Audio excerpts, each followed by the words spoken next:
الحمد لأهله والصلاة على أهلها أما بعد. وعززو یورور پختنه کړی ده چې که امام په اوله ناسته کې التحیاتو پوره کړي او ولاړ سي، مقتدي التحیاتو نوي پوره کړي، نو هغه به ولاړېږي ورسره او که الجواب وبالله التوفیق. محترمه،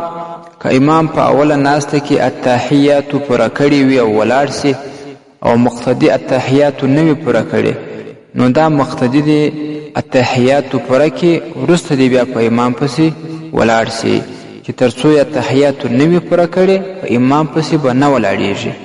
امام شامی رحمه الله رد المحتار کې وایي چې که څه هم د امام متابعت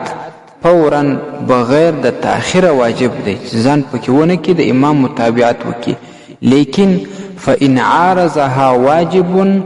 کچیر د دې واجب سره یو بل واجب په ټکر کې ولویږي، بل واجب هم راسي، لا ينبغي ان يفوته بل يأتي به ثم يتابع،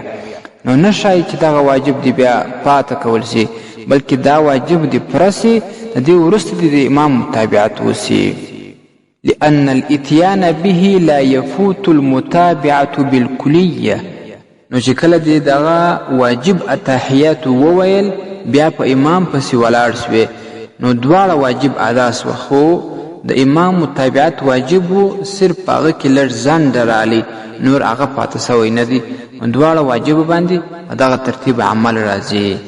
رد المحتار اول جلد 340 صفحه، فقه العبادات اول جلد